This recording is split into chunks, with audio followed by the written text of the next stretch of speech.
Hola. ¿Qué tal? Bueno, mi nombre es Carlos Arraute y trabajo entonces en Core Labs y también estoy haciendo un doctorado en el ITBA, un instituto tecnológico de Buenos Aires. Y bueno, les voy a hablar sobre cómo medir la calidad de los exploits y también cómo lo usamos nosotros para automatizar el proceso de pentest. Y bueno, antes que nada quiero agradecer a los organizadores de la conferencia. Bueno, yo vivo hace mucho tiempo en Buenos Aires, pero soy chileno y para mí tiene una emoción especial venir acá a hablar de lo que hago. Y me parece que es muy importante que hayan eventos como este. Me voy a permitir disentir un poco con José, que yo creo que hay mucho conocimiento, hay mucha inteligencia, pero bueno, es difícil encontrar el conocimiento que importa. Y por eso en conferencias como esta, bueno, entra un poco en contacto gente inteligente como ustedes con problemas interesantes y de eso salen cosas buenas. Y bueno, mi empresa se llama Core Security Technologies y bueno, como dije, estamos en Buenos Aires, el laboratorio de investigación, ahí también se hace el desarrollo del producto Impact y la empresa arrancó en el 96, casualmente, y bueno, y después abrió también oficinas en Boston, que es donde está toda la gente de venta y marketing.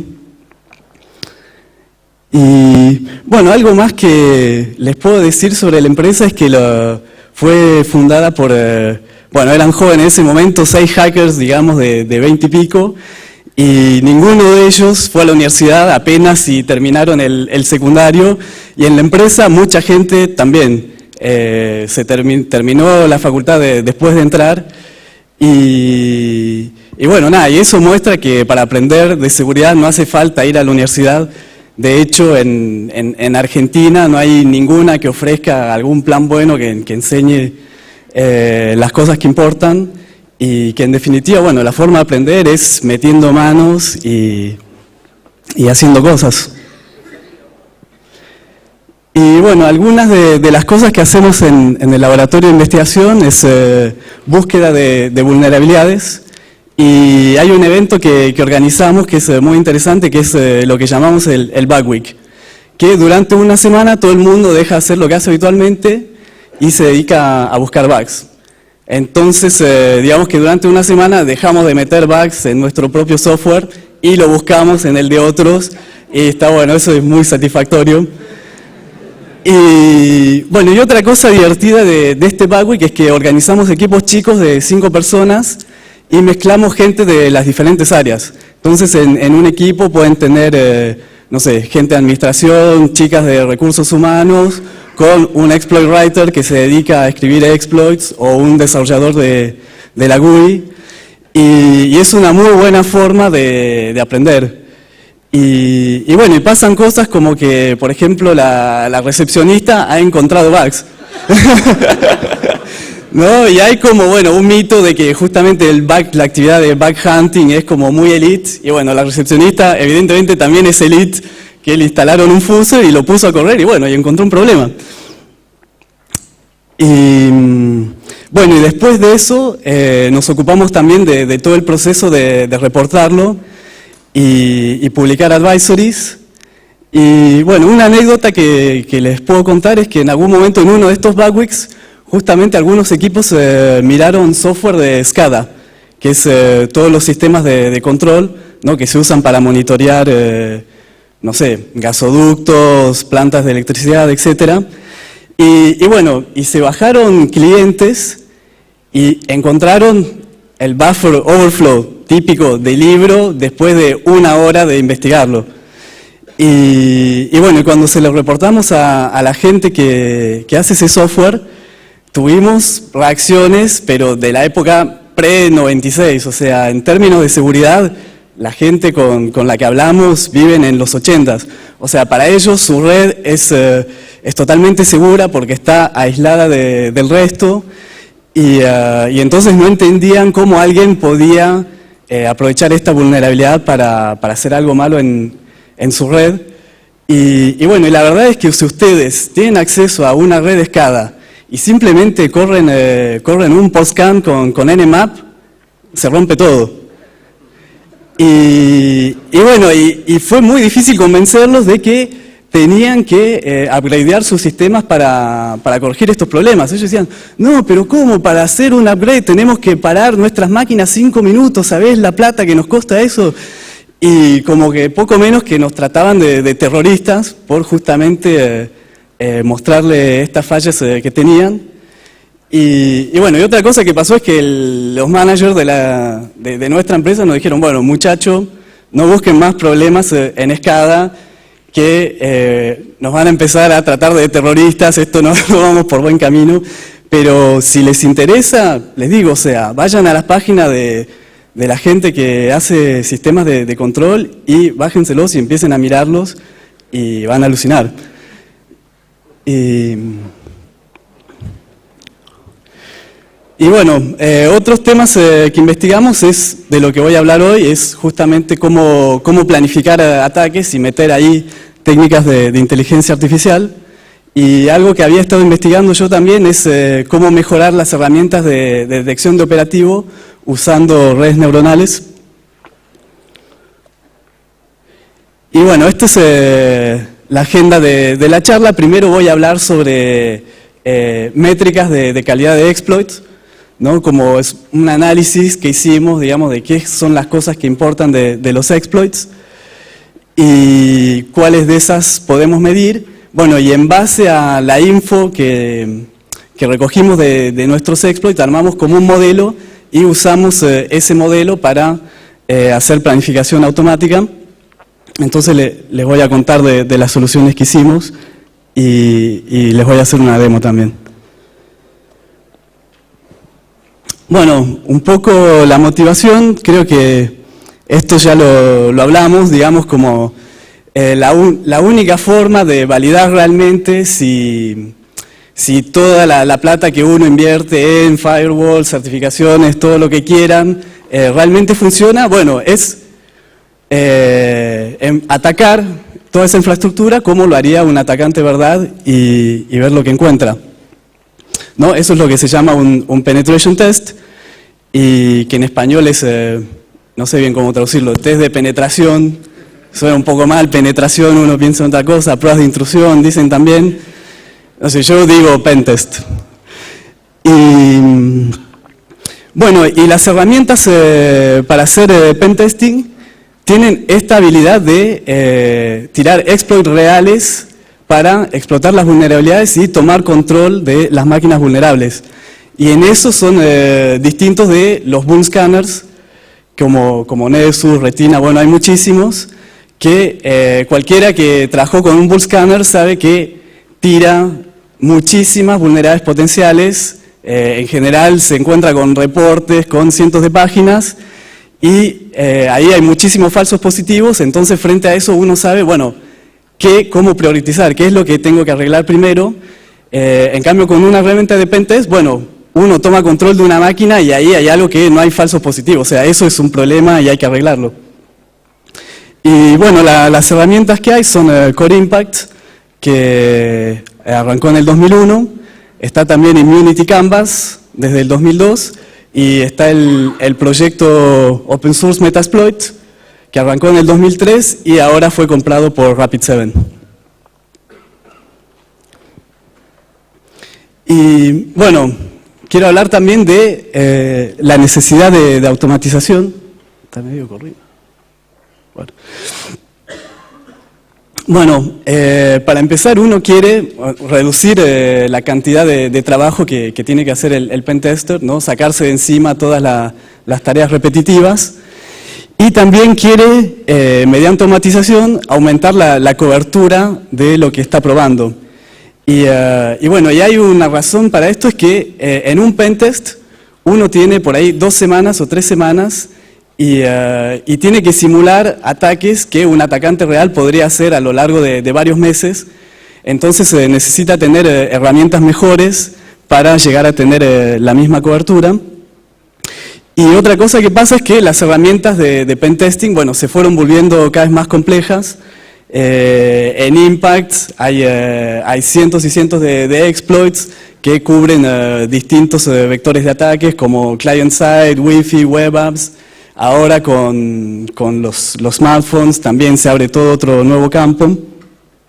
Entonces, bueno, lo que queremos es equipar la herramienta con conocimiento experto, ¿no? Poner parte de ese conocimiento del pentester en la herramienta. Y otra cosa que queremos hacer es poder hacer planes que pivoteen, ¿no? Que uno pueda, al tomar control de una máquina, usarla como pivot para seguir atacando la red a partir de ese punto. Y bueno, esto es como un diagrama que me gustaría que tengan en mente de un ataque.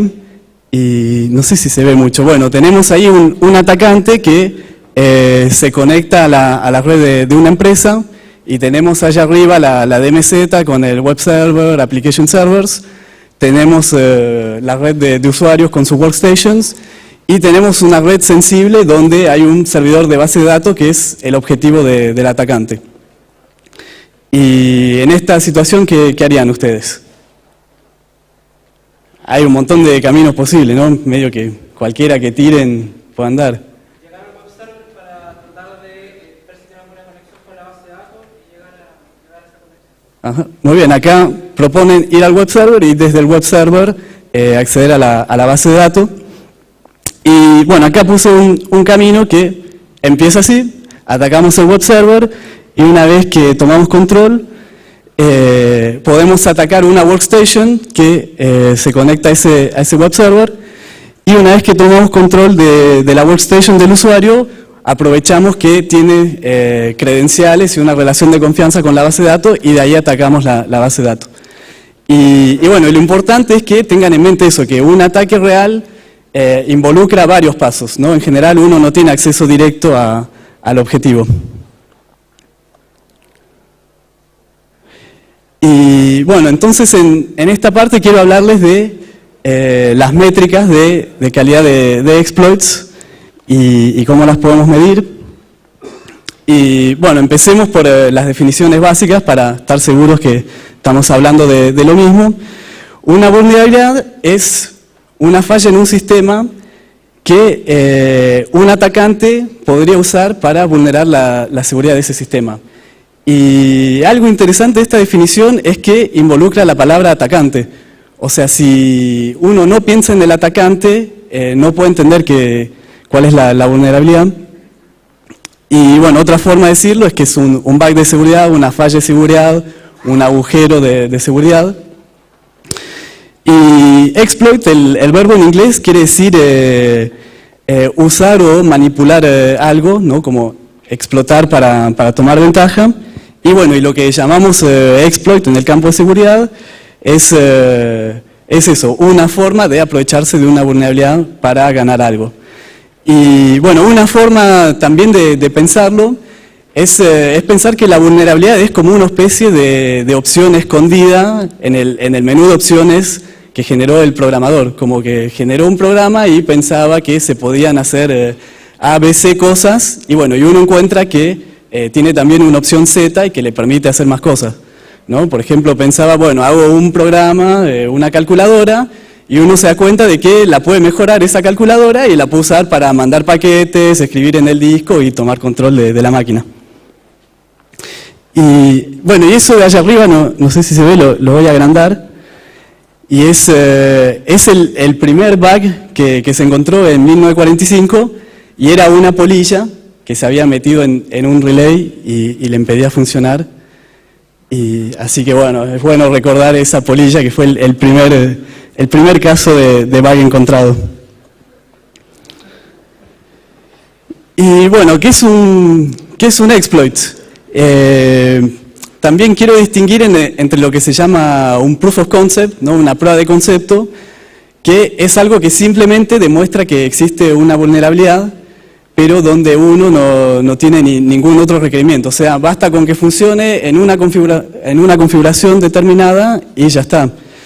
En cambio, cuando uno tiene un exploit, quiere aprovechar esa vulnerabilidad, y hacer más cosas, ¿no? Puede ser un denial of service, simplemente crashear la máquina, pero el más interesante es ganar ejecución arbitraria de código y mediante eso tomar control de la máquina. Y bueno, para distintos perfiles de usuarios, que un exploit tenga buena calidad, sea confiable, va a tener distintas definiciones. Un bad guy, digamos, alguien que tiene una botnet, en principio le va a interesar tener un exploit que sea muy rápido, lo va a lanzar contra un montón de máquinas y no le importa si no funciona en gran parte de esas máquinas, lo único que le importa es que en una buena proporción funcione y bueno, para tomar control de muchas máquinas al azar, digamos. En cambio, un penetration tester o alguien que busca un objetivo particular va a querer que el exploit le funcione en una máquina determinada y le va a importar mucho más que ese exploit sea reliable, que sea confiable y que funcione en condiciones reales y que se banque cambios en la aplicación, que sea resistente, digamos. Y también calidad de exploits se puede entender desde el lado de los desarrolladores, ¿no? Nosotros tenemos gente que desarrolla el framework donde se van a usar todos estos exploits y bueno, y para ellos les interesa la calidad en el sentido de ingeniería de software, ¿no? Que el exploit esté bien documentado, que use librerías, que cuando toquen las librerías no se rompa todo. Y después también tenemos gente que prueba los exploits, ¿no? La gente que hace quality assurance. Y bueno, y a ellos les va a importar que esté bien documentado en qué plataformas debería funcionar ese exploit y para así, bueno, armar planes de pruebas. Y bueno, y a la gente que hace testing también le importa mucho hacer test de regresión y por ejemplo siguen probando los exploits para Windows 95 y que sigan funcionando. Y esto lo cuento porque se sorprenderían, pero de la gente que usa el producto, muchísimos siguen usando los exploits para Windows 95, está lleno de Windows 95 con bugs ahí afuera. Y bueno, y esta por ejemplo es una diferencia con Metasploit, ¿no? Que es un proyecto open source y alguien que desarrolló un exploit para Windows 95 hace 5 años, ya está en otra, no se va a tomar el trabajo de ir y hacer que siga funcionando en el Metasploit de hoy. Y bueno, y el último perfil es el del exploit writer, propiamente dicho, y bueno, y para él, un buen exploit es uno que va a soportar la mayor cantidad de plataformas posibles, ¿no? Plataformas llamamos a una combinación de versiones muy detalladas del operativo y de la aplicación, y bueno, y para él el óptimo va a ser soportar todas las plataformas vulnerables. Y bueno, y es gente que trabaja con exploit, ¿no? Que es un cacho de código en definitiva, y entonces para ellos también es importante que sea fácil de mantener y de mejorar. Entonces importa que el código se pueda entender, que otra persona pueda agarrar el exploit y portarlo a una nueva plataforma. Y también le interesa saber cuáles son todas las protecciones que se tuvieron que bypassear en cada plataforma, ¿no? Esa es la mayor dificultad ahora para escribir exploits, ¿no? Cuando el stack no es ejecutable, cuando las direcciones de las librerías en memoria están randomizadas. Eso dificulta mucho el exploit porque ya no se pueden usar direcciones hardcodeadas, sino que hay que usar técnicas más complejas. Bueno, y también le interesa que esté bien documentado desde un punto de vista técnico, ¿no? Y cuando alguien estuvo 5 meses inventando una nueva técnica oscurísima para explotar un bug, bueno, que lo pueda documentar y explicarle a los otros que van a tener que seguir laburando con eso. Y bueno, de estas cosas, ¿qué podemos medir? Hay algunas cosas más simples de medir, por ejemplo, ¿cuánto tarda en promedio un exploit? Bueno, eso es bastante directo, ¿no? Uno lo ejecuta muchas veces, mide los tiempos. Y eso también habla de la calidad del exploit, ¿no? Algunos exploits hacen brute forcing de direcciones y a veces eso, bueno, cuando uno lo logra mejorar, tiene que hacer menos fuerza bruta y entonces el exploit también tarda menos. Otra cosa que podemos medir es lo que podríamos llamar frecuencia de éxito, probabilidad de éxito, que es, bueno, ir probando el mismo exploit en variaciones de la misma plataforma y ver en cuántas de ellas efectivamente funciona. Y bueno, y mediante eso, como podemos darnos una idea de cuán resistente es este exploit a diferencias en, por ejemplo, cuán cargada está la máquina que ataco, o la red que ataco, o las diferencias en la configuración de la máquina. Otra cosa que podemos medir es la cantidad de tráfico que va a generar ese exploit, y bueno, y eso habla mucho de cuán stealthy, cuán difícil de detectar va a ser, ¿no? Si un exploit manda muchos paquetes, bueno, hay más chances de que un IDS lo pesquen.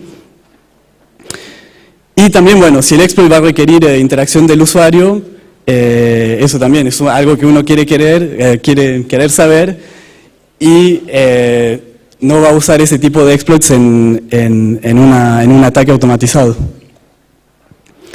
Bueno, y también hay cosas más complejas que uno puede querer medir.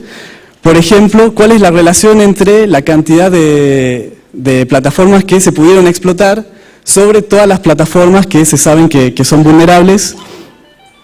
Y, por ejemplo, no sé, un exploit que afecta a Windows XP, Service Pack 2 y Service Pack 3, bueno, dentro de cada Service Pack hay distintos levels de patches, y también cuando uno mira versiones de Windows en diferentes idiomas, bueno, eso afecta al exploit porque las librerías van a estar en direcciones distintas. Entonces, bueno, un exploit writer lo que va a tratar es maximizar este número. Y también nos interesa medir, bueno, cuán resistente es a cambios en la configuración de la máquina atacada. Bueno, eso hablé, ¿no? De que muchos exploits dependen de direcciones en memoria.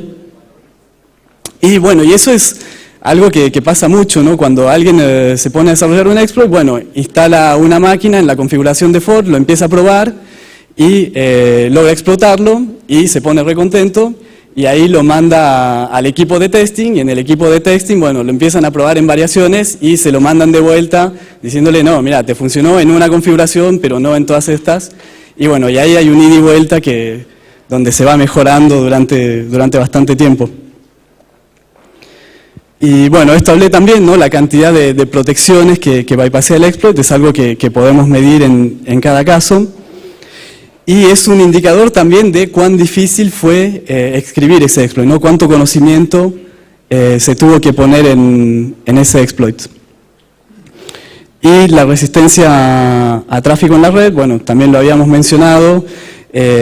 Por ahí un exploit, cuando hay mucho tráfico, se pierden los paquetes, deja de funcionar, y está bueno eso, como seguir trabajando una vez que funciona para también bancarse eso.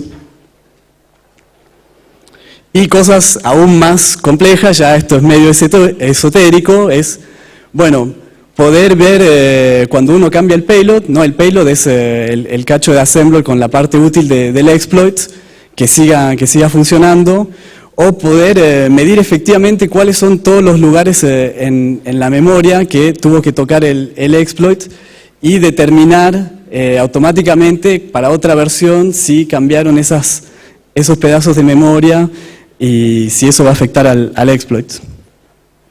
Bueno, acá les quería presentar un análisis, digamos, mostrando cosas más simples y más complejas, pero en definitiva hay cosas que sí podemos medir, que son, bueno, este tiempo de ejecución, la probabilidad de éxito, saber bien para cada exploit todas las configuraciones explotables, y eso son cosas que vamos a poder usar en un modelo de ataques automatizados. Y bueno, una pregunta que se pueden hacer también es, bueno, y concretamente, ¿cómo medimos todo esto? Y bueno, por suerte tenemos a nuestra disposición la infraestructura del equipo de testing, de exploits, que tienen más de 700 máquinas virtuales ya preinstaladas con distintas versiones de operativo y de aplicaciones, y también tienen una infraestructura, digamos, para correr automáticamente todos los exploits contra esas máquinas, y lo hacen todas las noches. Entonces tienen base de datos con muchísimas ejecuciones de exploits, y de ahí nosotros podemos sacar estadísticas. Y así que sí, es obvio que si tuviésemos que hacer esto para un proyecto de investigación no podríamos. Y bueno, y otra fuente de información es que el producto Impact también recibe feedback de los usuarios, y hay un programa, digamos, donde pueden mandar feedback anonimizado de la ejecución de los exploits, así que ahí también vemos cuáles son los que se están usando. Y bueno, y ahora quiero pasar a la tercera parte, que es, bueno, contarle cómo usamos esto para hacer planning, ¿no? Que es planificar automáticamente una serie de pasos a ejecutar para llegar a un objetivo.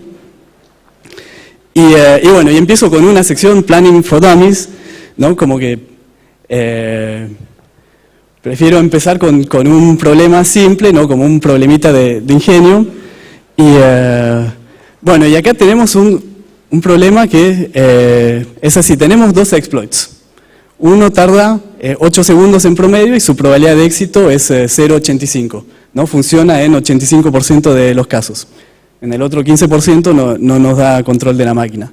Y tenemos otro que tarda 100 segundos y su probabilidad de éxito es 0,05. ¿Cuál ejecutan? El primero, ¿no? Es obvio. Bueno, pero ¿qué pasa ahora? Si tenemos un exploit que tarda 8 segundos y la probabilidad de éxito es 0,05, y el que tarda 100 tiene mayor probabilidad de éxito, 0,85. ¿No? ¿Se entiende el problema? ¿Cuál ejecutarían primero ahora?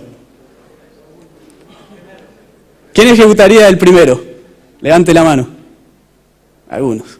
¿Quién ejecutaría el segundo? Bueno, las aguas están divididas. Hay gente que no se quiere pronunciar.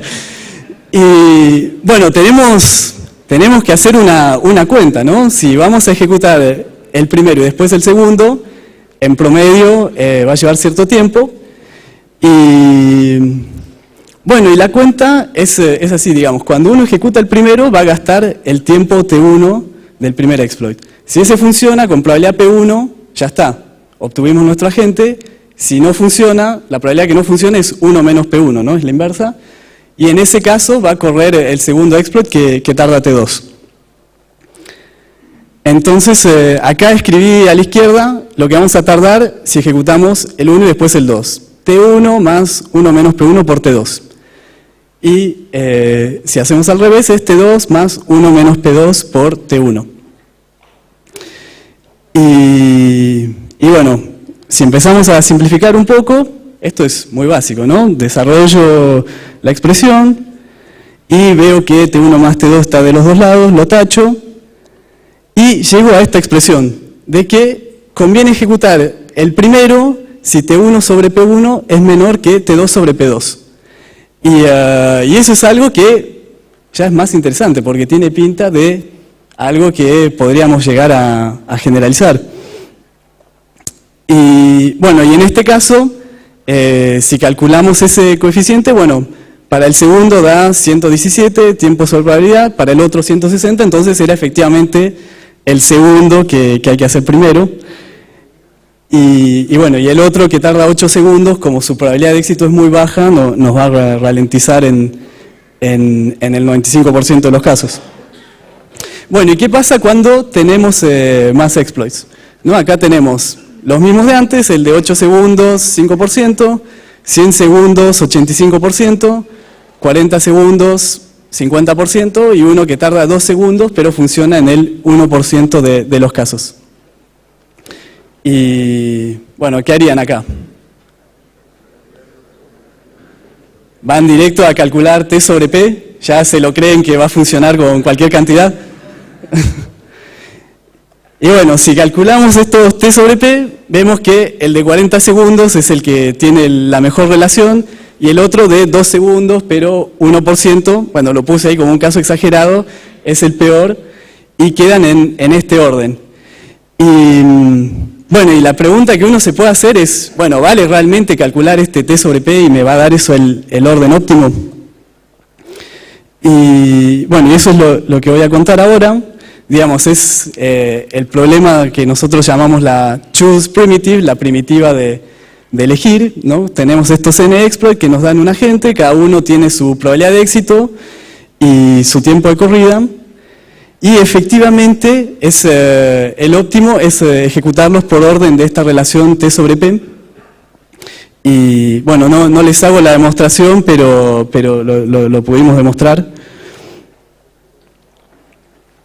Y entonces, bueno, esto ya nos da una primitiva que es bastante interesante.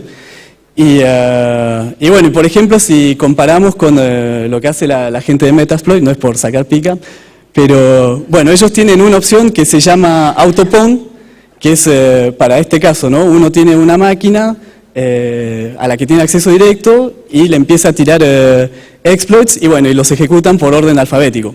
Con esto ya hacemos algo un poco más piola.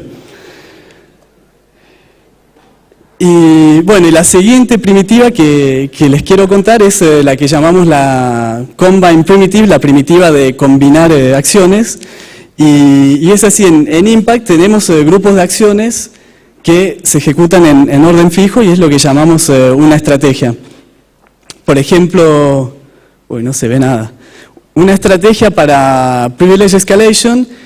Privilege Escalation es cuando tengo ya acceso a una máquina pero no tengo root, ¿no? Entonces, bueno, ahí lo que uno hace es aprovechar que tengo acceso a la máquina, refinar la detección del operativo. Una vez que tengo información más detallada sobre el operativo, el service pack, etc., uso un exploit de Privilege Escalation. Y bueno, y en este caso entonces tenemos grupos de acciones y lo mismo, ¿no? Cada acción tiene su probabilidad de éxito, su tiempo de ejecución. Queremos minimizar el tiempo total. Y bueno, y acá una dificultad podría ser que uno podría elegir una acción de una estrategia, después cambiar otra estrategia, como que en principio no está claro qué es el óptimo. Y bueno, y lo que nosotros mostramos es que lo que hay que hacer es elegir una estrategia y seguir con esa estrategia hasta que falle o dé el resultado. Y de vuelta, la forma de ordenarlas es combinar el tiempo esperado para cada estrategia, la probabilidad esperada y ordenarlas por eso. Bueno, y la complejidad de este algoritmo de planning es simplemente la de ordenar, ¿no? N log n, y eso, bueno, es rapidísimo de hacer. Y bueno, y esta primitiva de combinar, cuando uno la complejiza un poco más, acá la aplicamos a lo que se llama un attack graph, un grafo de ataque, donde hay relaciones AND. Por ejemplo, cuando quiero ejecutar un exploit remoto, me va a pedir tener una cierta versión del operativo, tener conectividad con el host, tener conectividad con un puerto. Entonces tengo que ejecutar todas esas cosas antes de poder ejecutar el exploit. Y tengo que encontrar dentro de cada grupo cómo ordenarlas. ¿Y qué dicen? ¿Ordenamos de vuelta en cada grupo por probabilidad T sobre P? ¿Quién piensa que sí? Y bueno, acá en realidad pasa algo que en principio me sorprende un cacho, que es que hay que ordenarlas en realidad por probabilidad de fallo, ¿no? Cuando uno tiene que ejecutar muchas cosas, bueno, conviene ejecutar primero las que tienen más chance de fallar y así ya sabe que puede descartar esa estrategia. Y bueno, y ahí les puse algunas referencias para esta sección.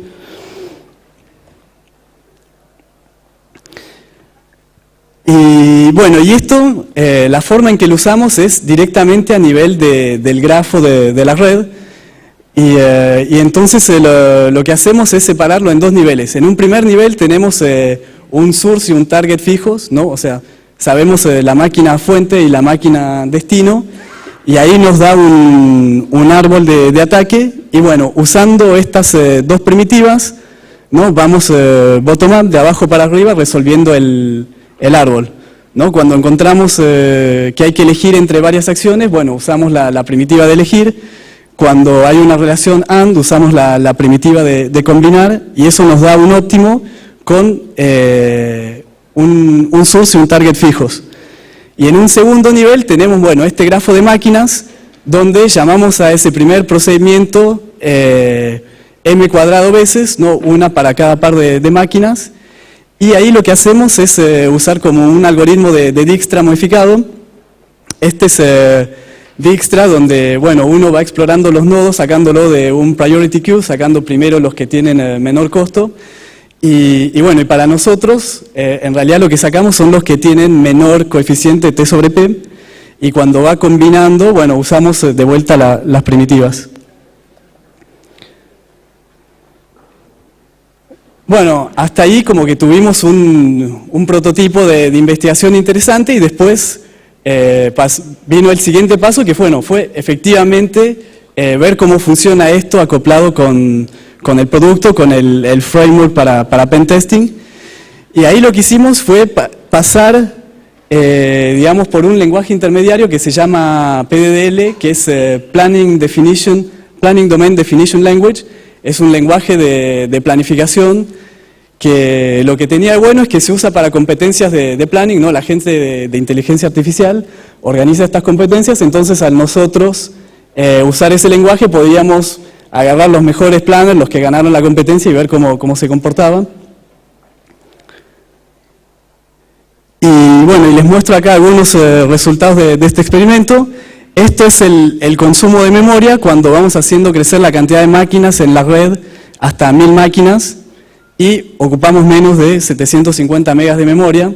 Así que por ese lado, como que fue un buen resultado, porque con herramientas de planning genéricas, digamos, en general no podían escalar a estas escalas, y es más, muchas ya con escenarios con 10 máquinas, ya el planner crasheaba, se quedaba sin memoria. Y bueno, y esto es el tiempo de corrida de nuestro planner, que tiene toda la pinta de ser cuadrático, y si lo comparamos con x al cuadrado, bueno, vemos que efectivamente tiene un comportamiento cuadrático, que bueno, no es tan sorprendente porque llamábamos a ese primer procedimiento, les dije m cuadrado veces, una vez por cada par de máquinas, y bueno, y vemos que el consumo de memoria en ese grafo queda muy chato, y bueno, y lo interesante para nosotros es poder llegar a redes con 1000 máquinas, que ya son redes de tamaño realista. Y bueno, y esto si quieren ver los detalles, también lo presenté en un paper en la conferencia del ACM en Chicago, que fue ahora hace poco en octubre, y así que nada, pude conocer Chicago, que tiene muchos rascacielos y una estatua de Marilyn muy interesante. Y bueno, y les quiero hacer una demo de esto. ¿Tengo tiempo? Hola. Hola. Se escucha acá. Lo que no sé es qué se va a ver de esta demo.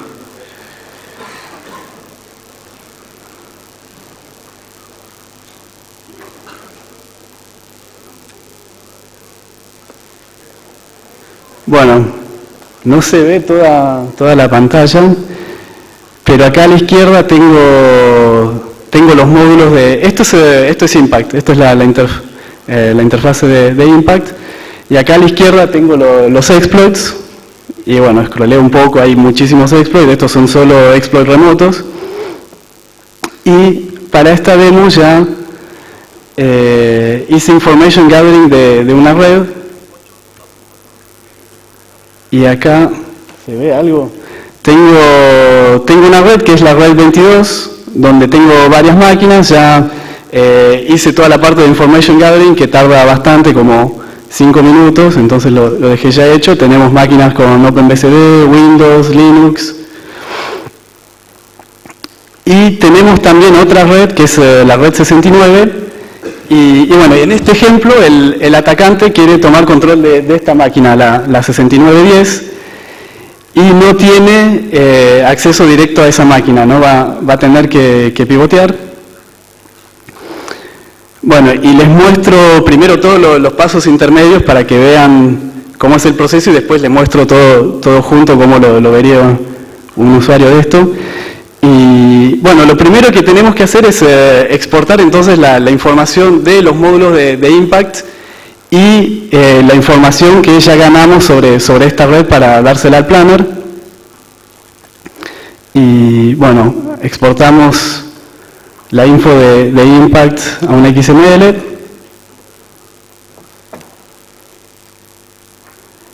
Y después venimos acá y transformamos esa información a este lenguaje PDDL. Bueno, y ahora, tarda un rato, les muestro cómo queda. Esto es el dominio, esto es algo que no depende del escenario particular, sino solo de las acciones que uno tiene, entonces no necesita volver a generarla cada vez. Y tiene esto que se llaman predicados, que son todas las cosas que nosotros queremos decir sobre la red, ¿no? Queremos poder decir si tenemos instalado un agente en un cierto host, podemos querer decir si detectamos conectividad IP entre S y T, o podemos querer decir si detectamos conectividad TCP entre S y un target en un cierto port. Y bueno, y estos son todos predicados que son verdaderos o falsos. Y después tenemos, bueno, hay muchísimos. Agarro un exploit al azar. Este es un exploit para un server de Adobe. Y bueno, los parámetros son S y T, el source y el target. Y tiene precondiciones, ¿no? Queremos partir de un source ya comprometido.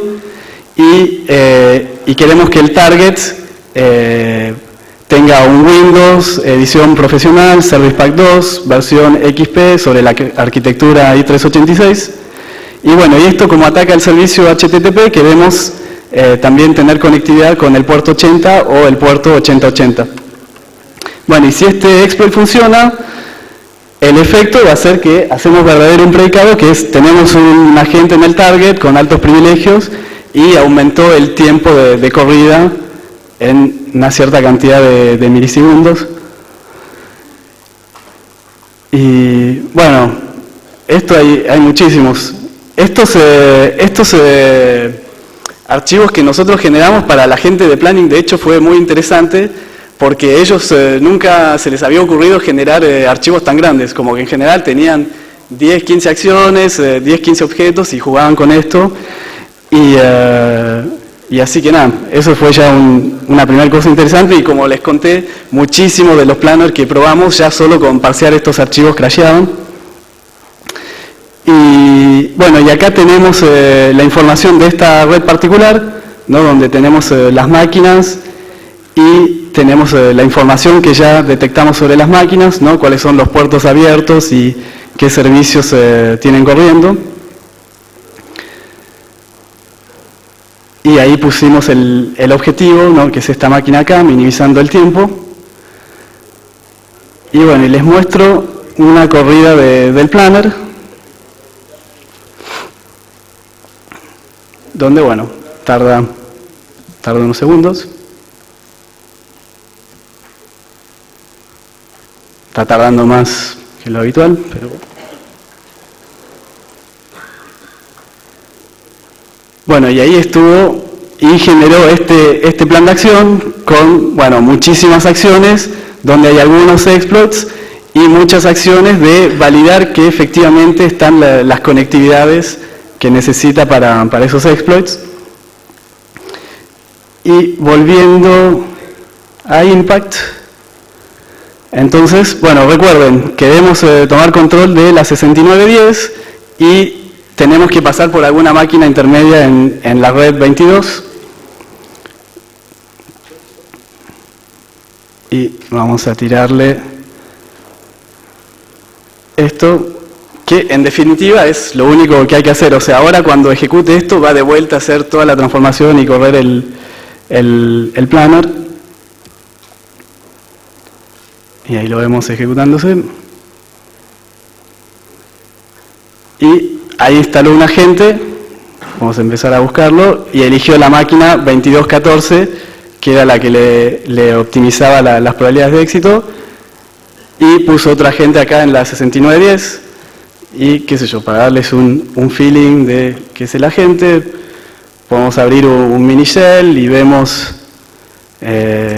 tenemos acceso al disco y ahí, qué sé yo, vemos que hay en bin. Bueno, etcétera, tenemos un shell en esta máquina.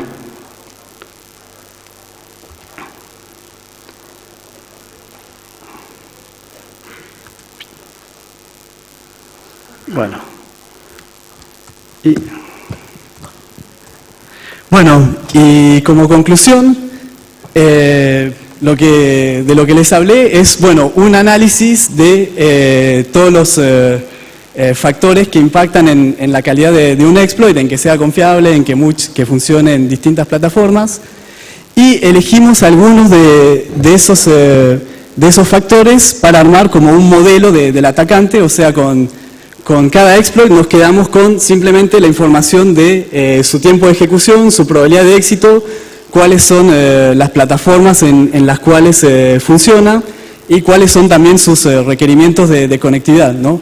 Tenemos que, para poder planear, meter el hecho de que tenemos que conectarnos al servicio vulnerable. Y bueno, en base a esto desarrollamos una solución de planning que es bastante eficiente, nos permite escalar a escalas que con planning clásico, con planning genérico no se puede, y lo integramos al producto de la empresa, ¿no? al framework de penetration testing. Y bueno, nada, y con esto validamos que efectivamente se puede hacer planning automático en escenarios realistas. Y bueno, eso es todo. Muchas gracias por su atención.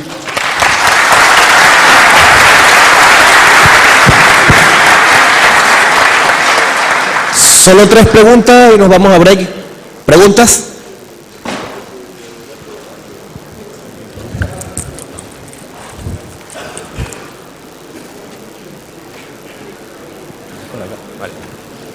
Hola Carlos, buenos días.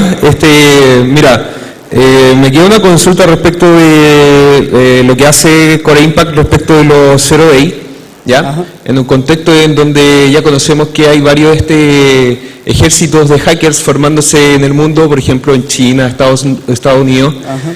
Y en ese sentido los exploits se convierten en un bien de alto valor como un arma, sí, ¿ya? Para poder atacar infraestructuras estratégicas. Y en ese sentido, hasta donde yo entiendo, Canvas tendría algún tipo de contrato con alguna sí, parte del gobierno estadounidense, y me gustaría saber qué es lo que hace Core Impact respecto a lo que son los exploits de Zero Day. Ajá. Bueno, gracias. Es una pregunta muy interesante. Y bueno, primero quería aclarar, todos saben lo que es un Zero Day. Un Zero Day es un exploit para una vulnerabilidad que todavía no se hizo pública, y entonces para esa vulnerabilidad todavía no hay patches. Y bueno, como le conté, nosotros también hacemos investigación de vulnerabilidades. Entonces en el momento en que la encontramos, bueno, obviamente la gente que labura en exploits se pone a trabajar en desarrollar un exploit para eso.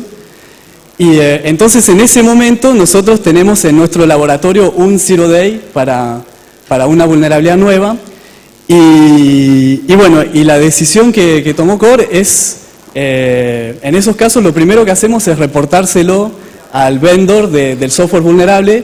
Nos ponemos en contacto con Microsoft, con Apple, con Cisco, con HP, con quien sea, donde encontramos el problema, y vamos por todo el proceso de explicarles cuál es el problema y que ellos lo puedan fixear. Y cuando logramos hacer una publicación coordinada, se publica al mismo tiempo el fix, o sea, el fix, lo que arregla el problema, el advisory nuestro contando los detalles técnicos, y el exploit para los clientes. O sea, no les damos a los clientes exploit para Zero Days. Y bueno, nada, y un comentario sobre lo que decías de que efectivamente eso se puede usar como un arma. Para exportar el producto fuera de Estados Unidos tuvimos que pasar por todo un proceso de certificación para exportación de armas, justamente. Así que sí, es considerado por el gobierno de Estados Unidos como un arma y se vende bajo las regulaciones que que corresponden.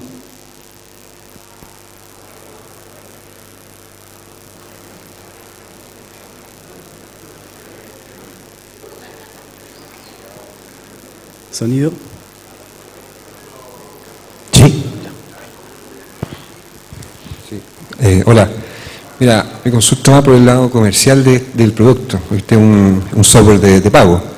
Sí.